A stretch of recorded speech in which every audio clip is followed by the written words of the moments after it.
Shalom and God bless. This is a video response to freedom from the law.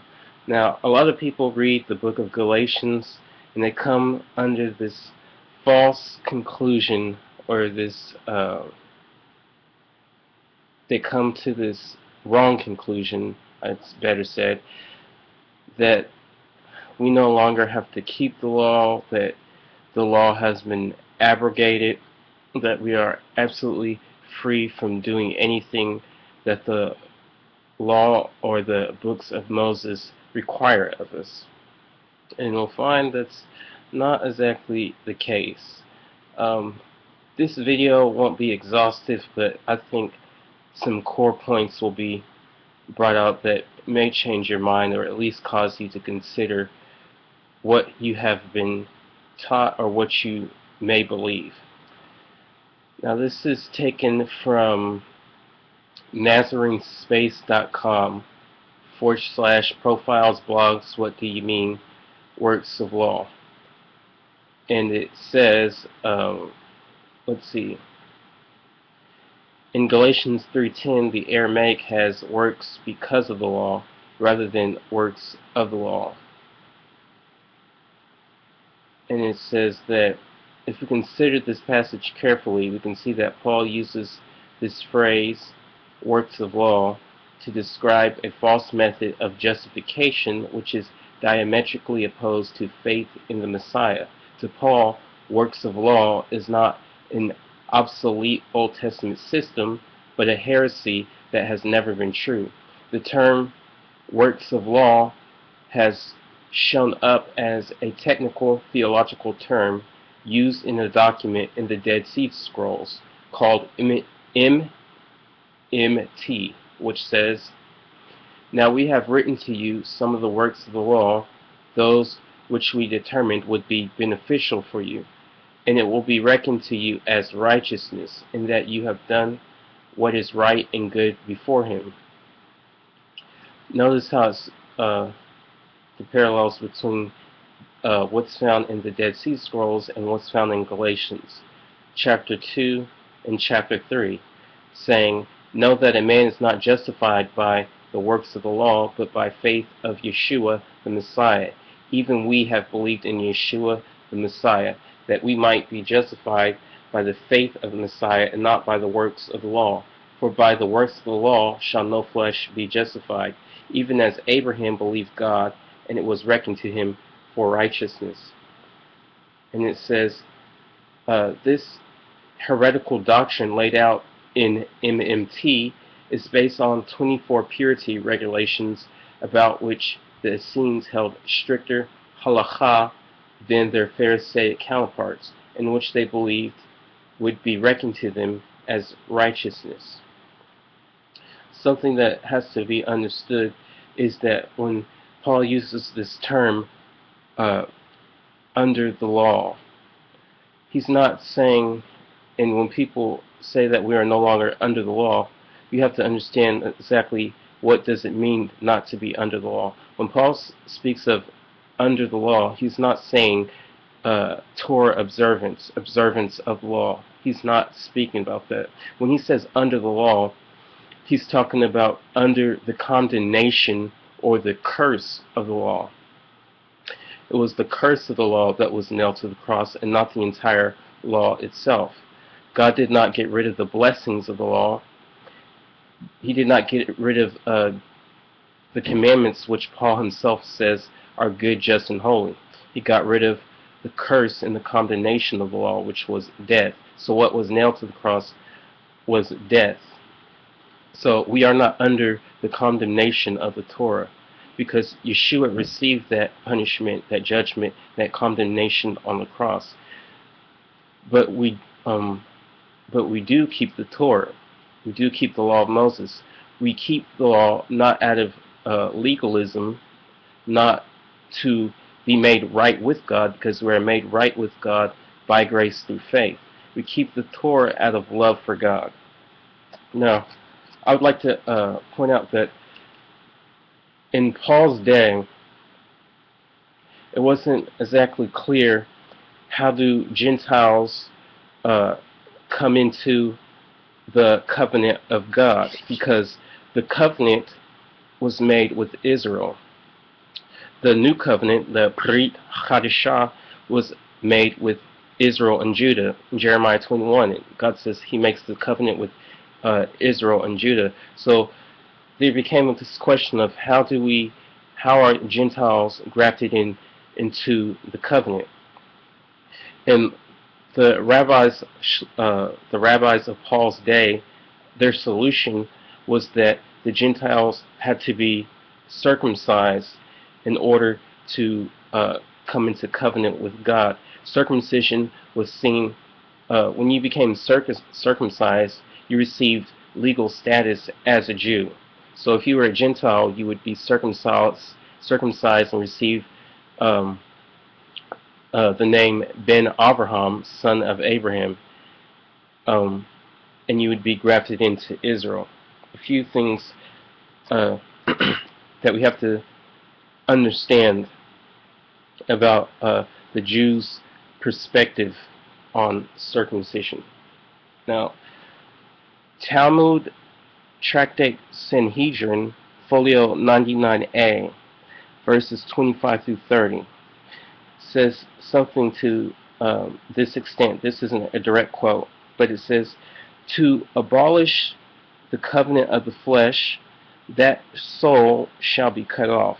So if you removed your circumcision, you would be cut off.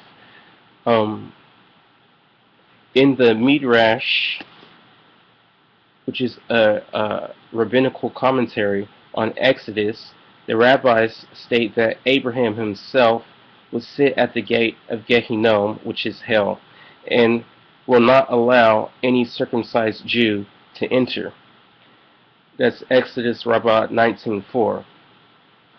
And in the Old Testament, Exodus 12, God tells the Hebrew people, if the Gentiles want to partake of the Passover Seder, the Passover meal, that they would have to become circumcised. So from a first century Jewish perspective, in order to be grafted into the covenant, to be saved, you had to be circumcised. Of course, this was not the stance of all Jews, but it was the stance of a large majority. And Paul has to point out that no, we are not saved through our status as a Jew, nor are we saved by Torah observance, but we are saved by grace through faith. So it has to be understood that this idea of works of the law, Paul is not condemning Torah observance. He's condemning this idea of observing Torah to be saved, and observing the halakha, the rabbinical laws and rulings to be saved. Observing the Torah doesn't save us. It's by the grace of God through faith in His atonement. Faith being that we receive His atonement. We trust in Him. Something to consider is that Paul himself in Acts 20 kept the Torah. In Acts 20 we see that James instructs Paul that there are rumors going about how he's teaching people not to abandon the covenant of circumcision and not to keep the law. And notice that it says that there was believers, Acts 21 actually, there was believers who were zealous for the law. Paul goes through the requirements James gives him, which are the requirements for a Nazirite vow written in the law of Moses.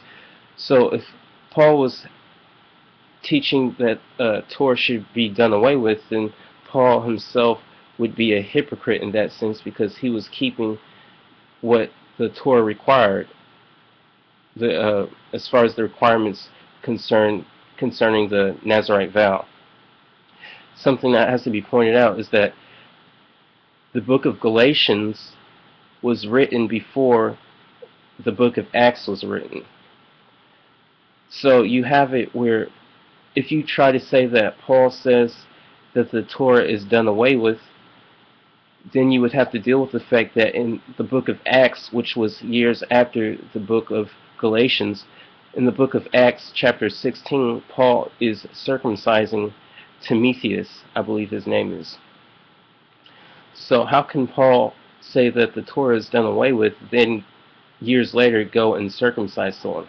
So the issue isn't a matter of Torah observance. The issue is, how is one saved? How is one brought into the covenant God made with Israel? And it's by grace through faith. Paul himself kept the Torah. Now, let's see if I can find those verses I'm looking for.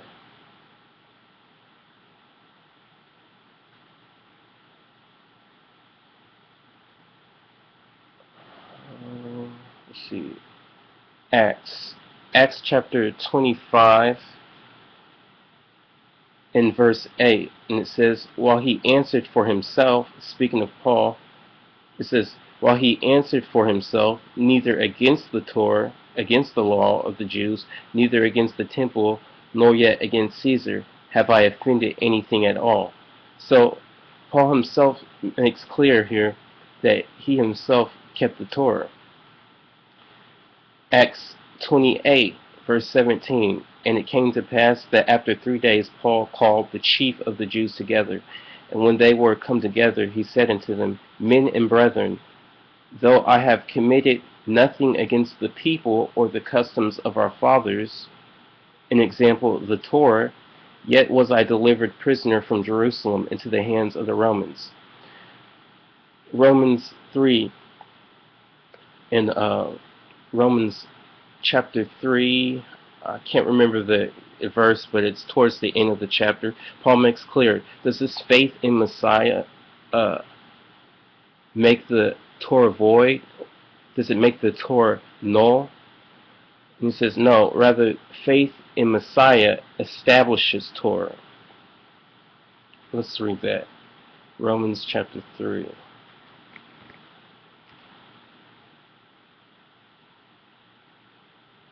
Romans 3, verse 31, and it says, do we then make void the law through faith? God forbid, yea, we establish the law. So this faith in Messiah does not abrogate, make null and void the Torah. In fact, this faith in Messiah causes us to, it propels and compels us to keep his Torah. The sum of the law is love, to love the Lord your God with all of your heart, all of your mind, all your soul, and all your strength, and to love your neighbor as yourself.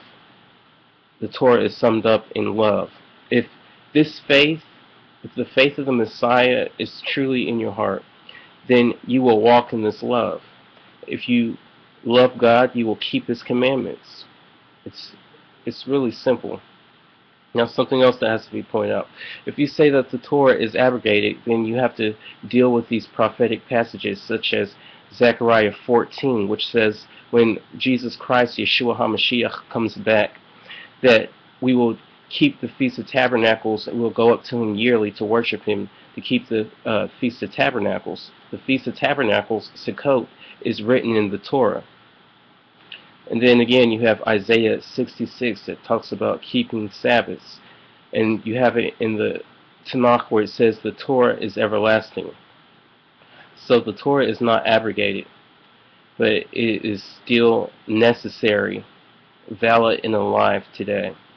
I hope this was a help. Shalom.